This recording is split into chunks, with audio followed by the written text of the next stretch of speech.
Today, I am with Felicia, and you have such an interesting story. In fact, when we met briefly earlier in the week and you shared that story with me, I just was so entertained. I mean, it's a difficult story, but at the same time, it's riveting. So can you give us a brief introduction, if you like, who you are and where you're from? But before I say that, the central question or problem for today is this: is good mental health possible if you are unaware that you have a problem? How do we define good mental health? What are some common misconceptions or myths about mental health awareness that prevent people from getting help?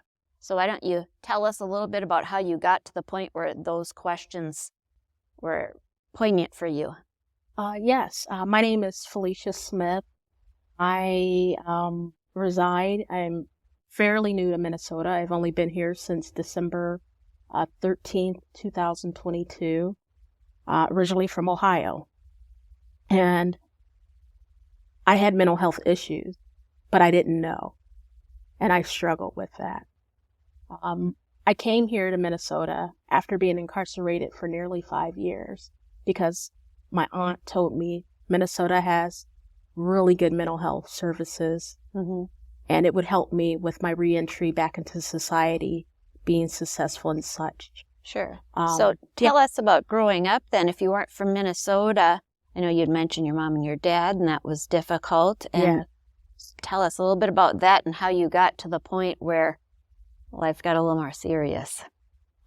So I grew up in what people would call poverty. We didn't know we were poor. It was just the way things were. My mother and father, they struggled. My father was an alcoholic, and a violent alcoholic at that. He broke out windows, tore things up in the house, caused us to run out of the house in the middle of the night. My mother, now that I look back, she had some mental health issues too, but I didn't realize what they were. She was the kind of woman who would get up every morning and drink a beer. That's the first thing she did every morning. So probably an alcoholic as well. Yes, but a functioning one. And then she also had a gambling addiction. And growing up, I saw the way we lived, and I said, I don't like it. So I set out to do better. I excelled in school. I graduated in the top 10 of my high school class. I went on to college, successful there, had internships that took me to New York and Akron, Ohio, had outings where I went to Seattle. I was doing so much. It sounds awesome. It was a great life. So I was living a good life. I had a full-time job as a sports reporter before I graduated my senior year of college. So I worked full-time, went to school full-time, didn't have a day to myself, and I just lived. I didn't think that my mother or father's issues would come back up in my life, but later on they did, and I didn't realize it. And my father passed away in 2022 after my mother had a brain tumor that left her unable to talk and walk. And I came home to take care of her. And then a couple months later, my father died. And I didn't deal with that. And those were the beginning steps of my struggle, mental health wise. I think it's fairly common that when someone grows up in a difficult situation like that, they see those problems as their problems. Correct. Which we're not affected by unless we choose to be, and we choose not to be. Yes. And so we're healthy, we're leaving unhealthy people, and we don't realize the impact.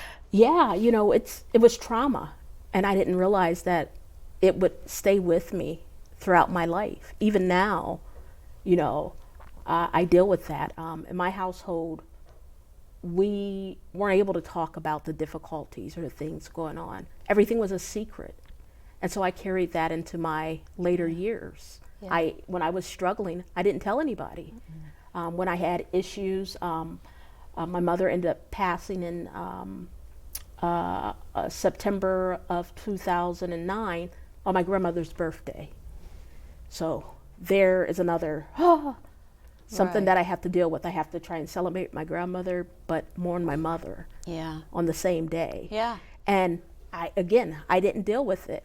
I just closed myself off, and I just tried to get through each day. And people would be like, "Oh, Felicia, you're doing so good. You're handling this magnificent." And I was just, I wasn't handling it.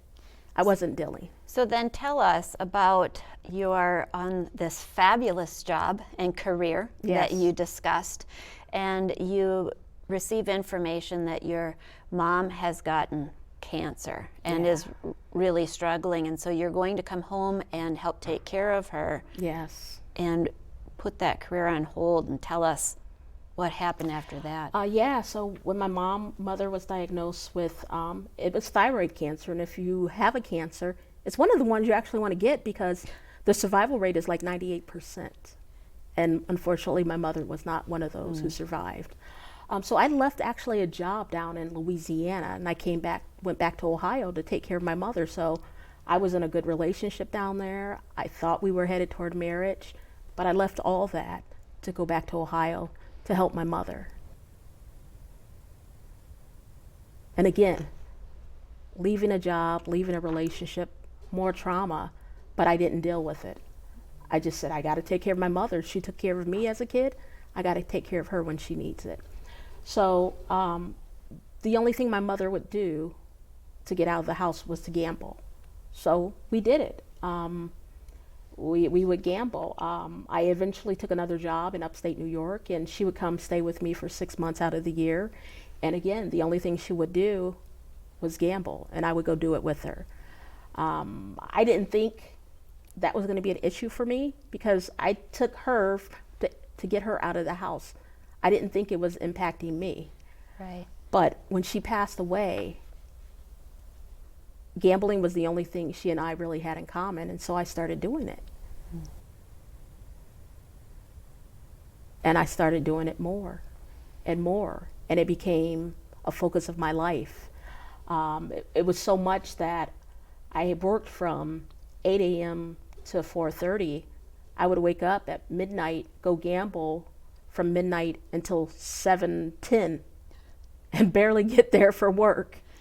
And it started taking over my life. And, I was losing money.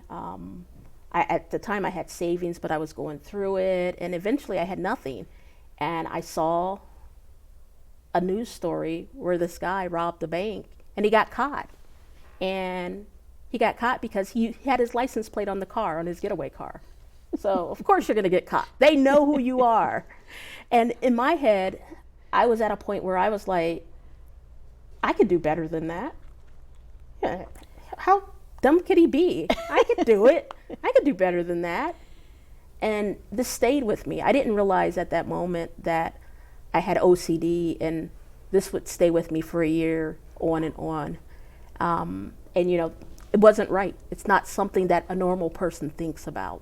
It sounds like, and correct me if I'm wrong, but often when we have mental health issues, we want to fix our symptoms, or we don't realize it's the gambling that's got to go. We recognize we just need to make whatever we're doing wrong easier, and then the trouble will leave our life. So exactly. You just needed money in your mind, not to get rid of your addiction. Yeah, I didn't think I had an addiction. I didn't think I had other mental health issues. I didn't think I had obsessive compulsive disorder. I didn't think I had bipolar. I didn't think I was depressed. I didn't think I had anxiety, but I did. And so, not knowing I had any of that stuff, I was focused on money and just continuing to gamble. And so eventually I got desperate, where I had no money to pay rent, I had no money to make car payments, I had no money to eat, So what did I do? I said, I can do it better than him. So I decided to do it. I decided to go and rob a bank. Well, you must have felt pretty confident because you've been thinking about it for a year. Yes. So you probably spent much time planning. So after a year, you were ready. I don't know if I was ready because, like I said, I thought about it. I did for a year. And on a Saturday that I was working, I was at work and I said, I'm going to do it today. And so I told my boss that I wanted to leave work early, and I did. I got in my car and I stopped. I had some electrical tape. I put it on my license plate to mask my numbers. And I drove up to another city, another county, and I parked in a shopping lot. And I sat there for a couple hours trying to work up to do it. I kept telling myself, you can do this. You know you're not going to get caught. All right, you can do this. So I had, you have to pump yourself up like you're in a game or something, Yep. So I did it. So I went in to this bank. I thought I was going to do better. I didn't get caught at that time, so I guess I did better, but no. So I go in, I have glasses, I wear glasses, and I have a distinct gap in my teeth. So I put some paper over my teeth so they couldn't see my teeth, and I put big sunglasses over my glasses. I had a hoodie on and a hat. And I went in, and I guess maybe I was too nice. I said, give me all the money. And the lady looked at me and she said, can I help you? And I'm sorry, I said, give me all the money, please. Yes, I used the word please because I am courteous. and so she looks at me, and like I said, she goes, how can I help you? And so I had a knife with me. My intention was never to hurt anyone. I had made sure before I actually went into the bank that there was no one else there because I didn't want to scare anybody unnecessarily. And I knew I would scare the worker, but it had to happen because I needed to get the money. So I pulled out the knife and I set it on the counter. I didn't point it at her. I didn't tell her I was going to hurt her or anything. And I said, please give me all the money. And so this time she did. So I put my Walmart shopping bag, the plastic one that they give you, up on the counter. She put some money in, and I turn to leave, and I drop all the money. It just goes everywhere. Oh my gosh. How bad can you get at robbing a bank, right? So I have to lean down, and I'm trying to scoop up the money, and I'm trying to do it fast because, of course, the police are on their way. And I'm scooping, and I throw some in. I have to leave some, and I get out, and I get in my car, and I go, and I stop at a apartment building. I count the money. It's less than $1,000. Less than $1,000. I just robbed the bank, and I got less than $1,000. It sounds also like you kind of traumatized yourself with the whole situation. Yes. Of, dropping things and rushing out of there in the fear that the police are coming. And you can tell me if this isn't the case, but it sounds like the past year and even maybe years before it, you're really in an escape from trauma mentality. And so you told me earlier when we had a meeting about today that you later on during that day just went and did something with family as if nothing had ever happened. I did. It was the day that I did it. I sort of planned it because it was Christmas Eve. And I know that they should have had a lot of money on hand and that there wouldn't be very many cops on patrol because it was close to a holiday and people take the holidays off. So like I said, I counted the money, I took the electrical tape off my license plate, and I drove to my sister's house where I picked up my little nephew, and we went to a football game. And on the way to the football game, guess what I did? I stopped and got gas. I took the hoodie and the knife, and I put it in a gas station trash can so it wouldn't be found. And we went and watched the football game, and it was the only game that the Cleveland Browns won that year. So there was a good memory to it, Yeah. I was awful at the bank robbery, but there was a memory. And then, after you do something like that, you stress about it. You're constantly thinking, am I going to get caught? Did they know me? My grandmother actually saw the bank robbery on the news, and I was sitting there with her. Can you imagine that? And so did they have footage from like the CCTV cameras where you're in the bank? Yes. And my grandma couldn't tell it was me. So, but I'm sitting there going, oh my God, grandma's gonna know. Yeah, so this, that's additional stress, additional, strain on me, things this is all building up. So what did you do next?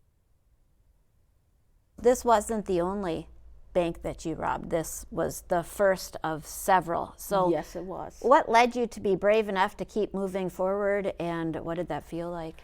Well, between the first bank robbery and the second, I got to a point where I didn't want to live. I had had those thoughts previously, but after robbing that bank, the thoughts invaded me more, but I kept gambling. And so the next time I got paid, once again, I went and gambled away all my money. And on the way home, it was about 2:00 in the morning. There was a semi on the wrong side of the road, and I was driving toward it, and I just wanted to die. I didn't want to live. Why would I want to live? I have no money. I can't take care of myself. I'm struggling with life. The relationship I had been in had ended. I was living with my sister because I had lost my apartment. I had nothing. I couldn't make my car payment.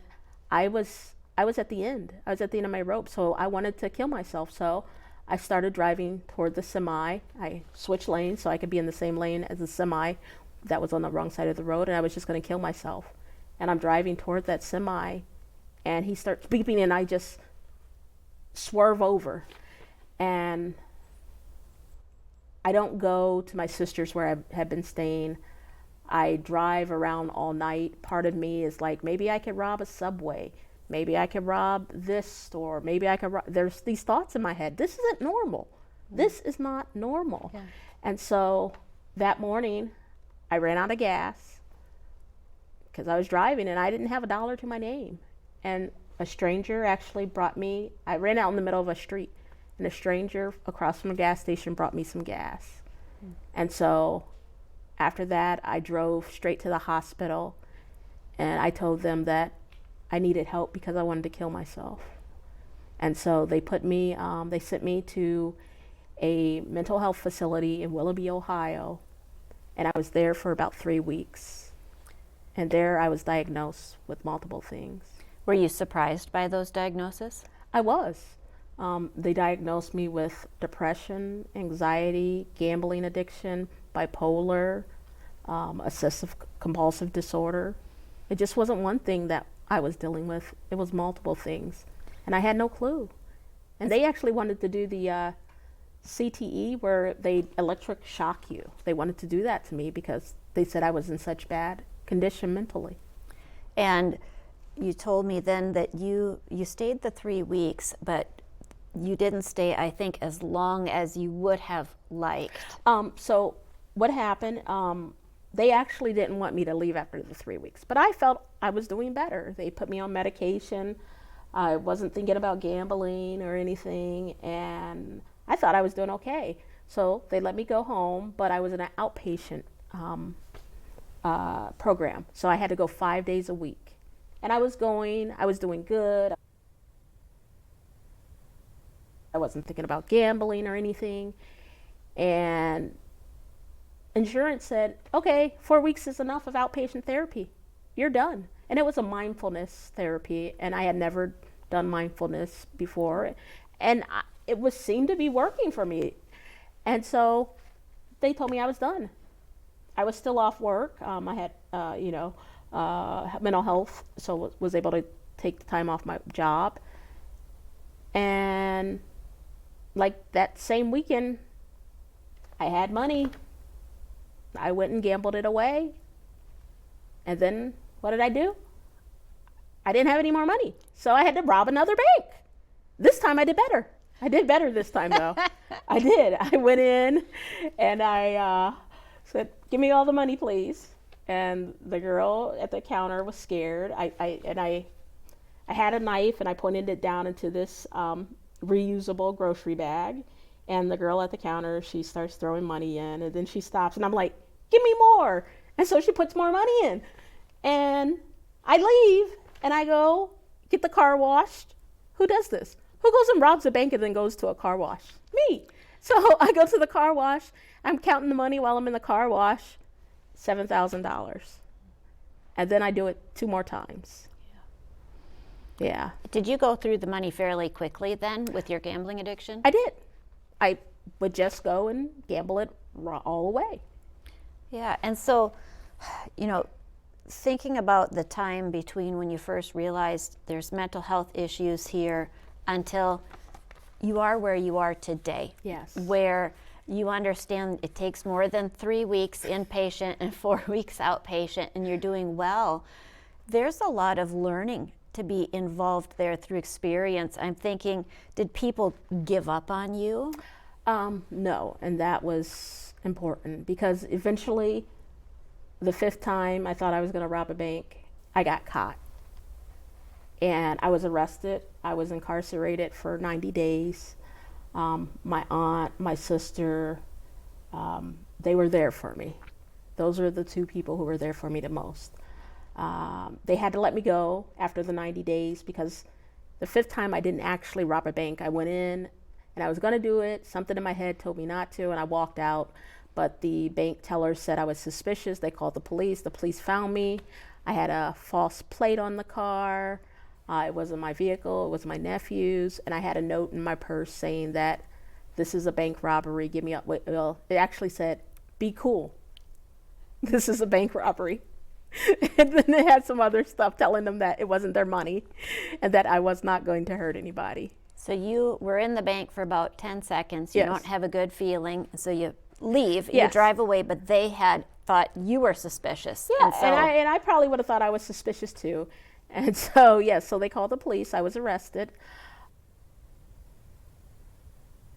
During that time, while I was incarcerated for those 90 days, I spent most of my time alone because I was suicidal. I didn't eat for 12 days or drink anything for 4 days. On the phone call, I don't remember a lot of it, but I read transcripts of that phone call later. I told my aunt, I'm not a good person. I want to die. I'm going to kill myself. it's so interesting that you say while you were in prison you stopped eating and stopped drinking fluids. As you know, I was incarcerated, and that Yes. began by being arrested and spending time in jail first. And for the first couple of weeks, I said it was an intentional fast Really? and didn't eat for, I think it was at least 2 weeks. Yeah. But truthfully, I wasn't interested in any type of health fast or religious fast. I felt probably like you did, and I Yes. was just naming it because the jail was going to force me to eat if I didn't have a good reason to starve myself. And so to Wow. get them off my back, I said that. But I didn't realize how common that experience can be. Yeah, yeah. And so they didn't force me to eat, but they sent me to another mental health facility. And there was the first time I actually had counseling. I was able to speak to somebody about what was in my head and my childhood. Because remember, I was hiding all this. Nobody knew any of this stuff that I've been through.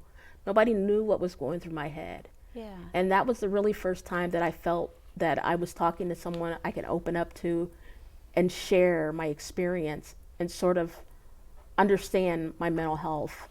And so after those 90 days, they had to let me go because I didn't do anything. There was nothing they could charge me with because I truly didn't do anything. But during that time I was incarcerated, the FBI came and they said, we believe you've been involved in 4 other bank robberies. And they had pictures and they were like, is this you? Is this you? We have your phone. And I was like, yeah. And they were like, okay. I gave them the passcode to my phone, and with that triangular electronic data, they could see where I was at, and I was at the locations of the bank robbery. But they still had to do an investigation. So I believe I got out of jail in September of 2017. And it took them until November of 2018 before they arrested me and indicted me on federal charges. What did that tension feel like, waiting for the shoe to drop, knowing you're being investigated, Yes. and you've already spent 90 days in jail, which you did not enjoy? No. So when I got out, I told my sister, I said, it's not over. And she was like, what? You didn't do anything. I said, I'm going to be going to jail. I'm going to go to prison. I was like, it's going to happen. When, I don't know, but I'm not going to tell you anything so that you can't testify against me or anything. I said, don't ask me any questions. And so at this point, I knew I had mental health issues, and I wanted to address them. So I sought out a counselor, a therapist, and it took me 5 people before I found one I felt comfortable with. I think a lot of time people think that they have to go to the first person, that they have to stay with the first person they see. You don't, and you shouldn't. You need to find somebody that you feel comfortable with sharing any and everything with. And it took me 5 people before I did that. And once I found Kim, I went every week, not every other week or once a month. Every week I went in to see her, every single week. And you mentioned to me as well that something you do now that Yes. is very helpful for you that you didn't do before is be transparent. Yes. Keeping secrets isn't good for anybody.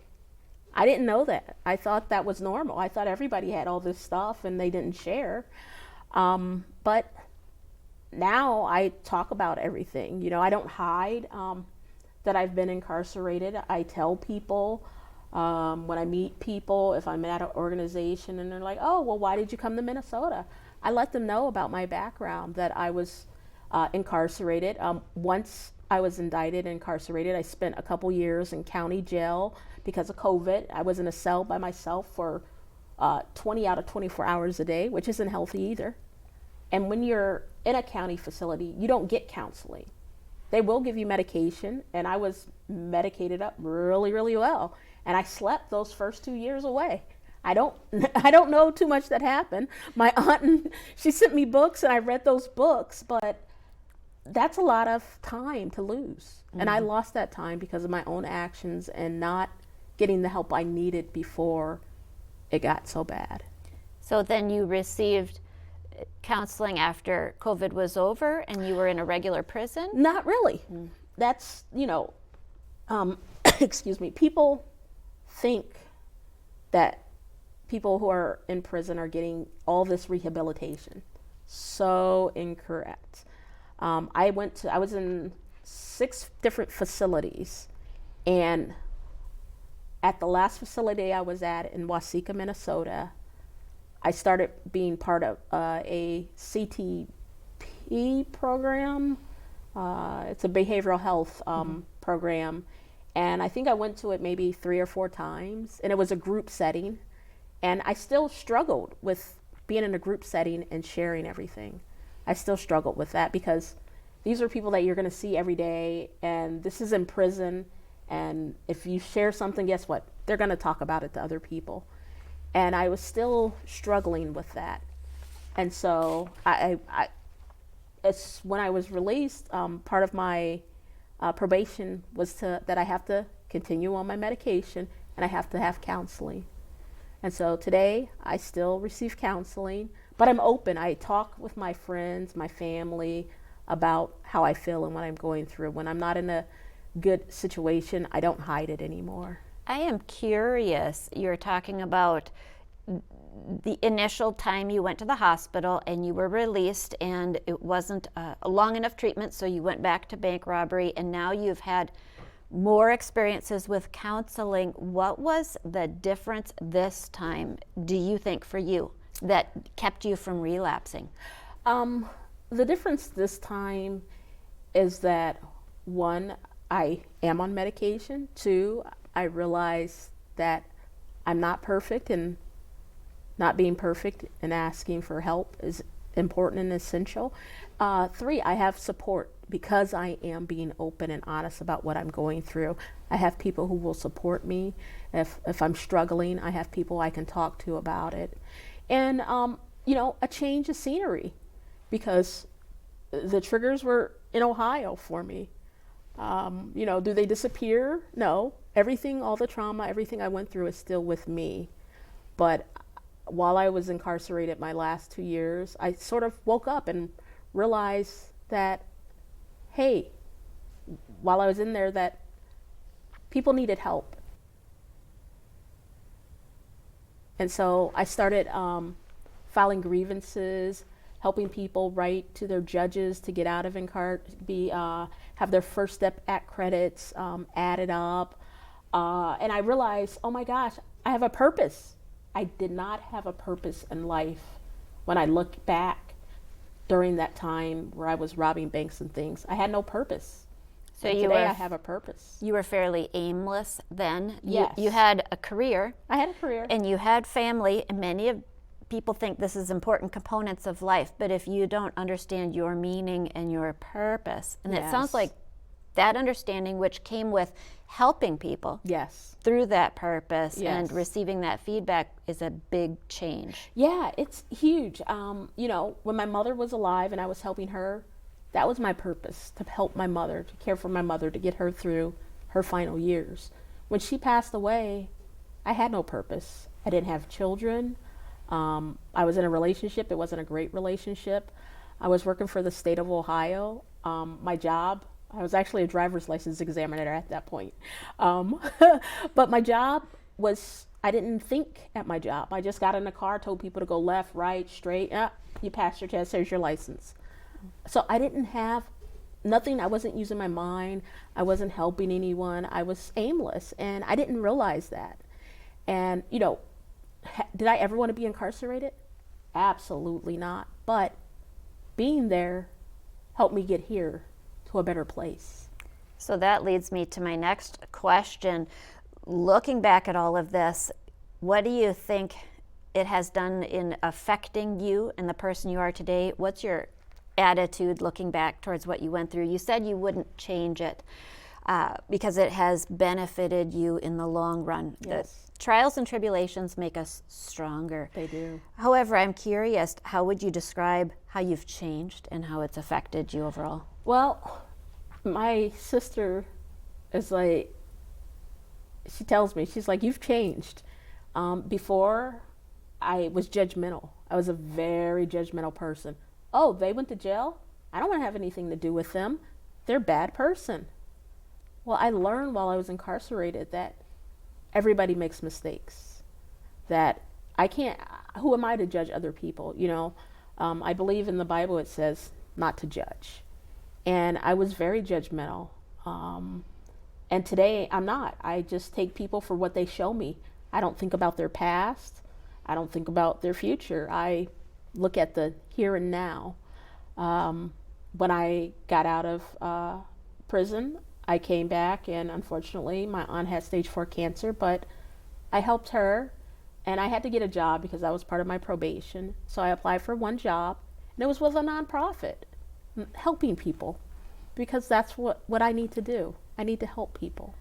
And so, you know, I like that you said all of these things describe you being better at relationships. Yes. With your family, with the people you were incarcerated with, and your lack of judgment now, I would say lack of condemnation over others in their situation, allows you to be more available and more approachable. Yes. I think is very important. And if you want to help people, you have to be approachable. You can't be, I didn't know that growing up, and I did what you did. I kept secrets. I tried to pretend everything was fine, and nobody can relate to that because no one else is fine every single day. That's correct. And so then what are they going to talk to you about? They don't want to look like they're not fine when you're so fine. Yes. And so I do want to talk a little bit, since, you know, From Surviving to Living is a faith-based podcast, and I want to really help people that the Bible, I did not know this. I suffered from clinical depression for decades, and really compartmentalized that God is in charge of what you do at church, and that's how you behave, but my mind, well, that's got to be something entirely separate that God doesn't know anything about. And I don't know why I made that distinction, except for my depression felt so permanent. Yeah. And so impossible to get better. And I tried everything, books, medicine, counseling, and just wasn't getting better. And when I actually started reading the Bible, I was shocked by all these verses that talk about the heart and the mind. And so I'm just going to share a couple of them. When I first read this in the book of Jeremiah, I didn't think it applied to me, but it doesn't have any qualifiers. And it says, the heart is deceitful above all things. And the heart, it's referring to the seat of emotions, not our physical heart. And it is exceedingly perverse and corrupt and severely mortally sick. Who can know it? Who can perceive, understand, and be acquainted with his own heart and mind? And that's what we're talking about here when someone has mental health issues and they don't even know it. Yeah.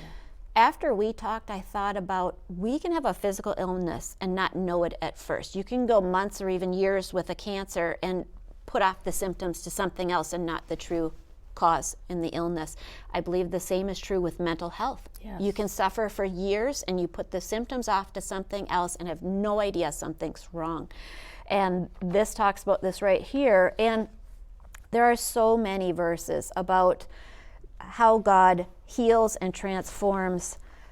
But in Romans 12, verse 2, it says, "Do not be conformed to this world, but be transformed by the entire renewal of your mind with its new ideals and its new attitude, so that you may prove for yourselves what is the good and acceptable and perfect will of God." And I like how it says prove for yourselves, right? Know it for yourselves what good mental health is, what healthiness is. And then finally, you talked about having purpose and helping others and finding meaning in that. And I just, as we were talking, I had looked up one other verse because it's important that the Bible tells us mental illness is real and you might not know it. It also tells us how to get better. The entire renewal of your mind, new ideas, new attitudes, so you can prove for yourselves what is good. But finally, why? And Ephesians 2 says, "For we are God's own handiwork, his workmanship, recreated," and that's the renewal of the mind, "recreated in Christ Jesus, that we may do those good works which God planned beforehand for us, taking paths which he prearranged ahead of time, that we can walk in them and have a good life." And so all of those things are there, and it sounds like your life really holistically shadows all of that in your journey. Yes. And so I am so glad you shared this with me. I just want to finish by saying so much of what you said, I found my own journey paralleled, even though I'm not a bank robber, my crime is different, but the time in prison, the time in jail, helping others and finding meaning is so important. And also not judging others. I was very judgmental. Me too. Before I went to prison, and I find now I'm much more open, and that makes me relatable with better relationships as well. So I hope you will come back at some point in the future. I am certain that what you are doing now, you will have good stories to share about helping others and our listeners and viewers on their journey. So thank you so much for allowing me to share and with your viewers and listeners, and I definitely hope I can come back again. Yeah, it's a great story. So wonderful. So thank you. Thank you, Holly. All right, so this is the end of the show. Thank you, everybody, for watching. You can see more great episodes like this one at my website, hollybot.me, and I hope I'll see you there. Thank you. Look for more episodes that inspire at hollybot.me. Until next time, remember, your story is never over. God's grace is always waiting to rewrite it. This is From Surviving to Living.